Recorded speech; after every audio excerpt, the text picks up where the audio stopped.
Here at the Rogers Conn Smythe dinner, lo and behold, look who's here, former UFC lightweight champion and now featherweight contender, Frankie Edgar. Frankie, how goes the battle, my friend? Everything's going well, man. I'm looking forward to this dinner tonight.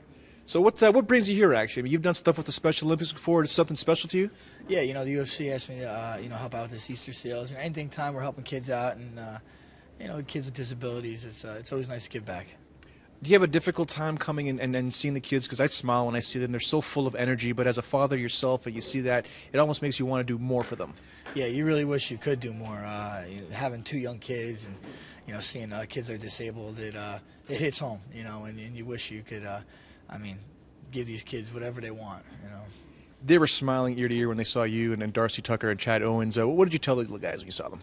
Yeah, I'm talking about his book bag. He had a little Angry Birds book bag. Told him my kids are into that too. So, he was cool, man. I tell you, these kids, they're just their will is not broken. They're just some great kids. Speaking of Angry Birds and will not broken, your last fight against Jose Aldo, you came out again on the wrong side of a judge's decision. What's some of the stuff that you live and learn from a fight like Jose Aldo's? Yeah, that fight was it was close, and I keep finding myself in these really close decisions. So I just got to find a way I could make that gap a little bit wider and make it more definitive and make sure I get my hand raised. Anything on the horizon for you? You want to come back soon? Yeah, I'm thinking like June, July, midsummer, something like that. Hold on a second. June or July? June, the UFC's making their debut in Winnipeg. Any chance we could see you on that show?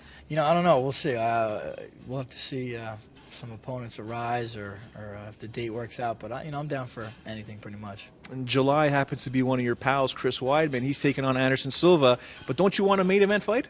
I would love to fight a main event fight. Obviously, being that it's not going to be a title fight, I'm sure it won't be a pay-per-view main event. So who knows what FX Fuel or we'll see what we can do.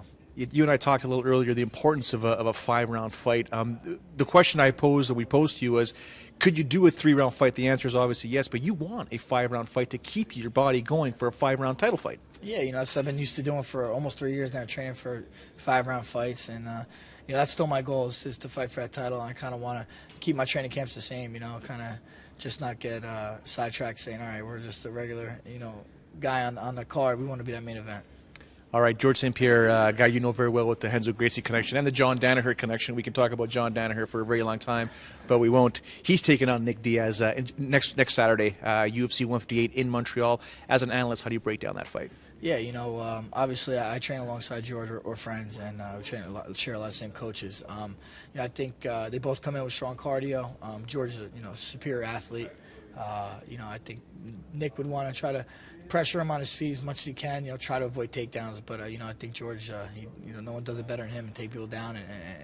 And he's got some of the best ground and pound too. So I think you're going to see that utilized in this fight. All right, take nothing away from the Conn Smythe dinner tonight, but I know your pops is in town, so I got my witness. I know he's over to the side over there. You and I still got to do some sort of Italian dinner, pasta feast, whether it's in Toronto or in Jersey. What's the deal? Yeah, for sure. We're going to make it happen. UFC's coming to Jersey in April, so maybe we'll make it happen then. There you have it. Frankie Edgar, the former champ of the world, still making a run in the UFC division in the featherweight at 145.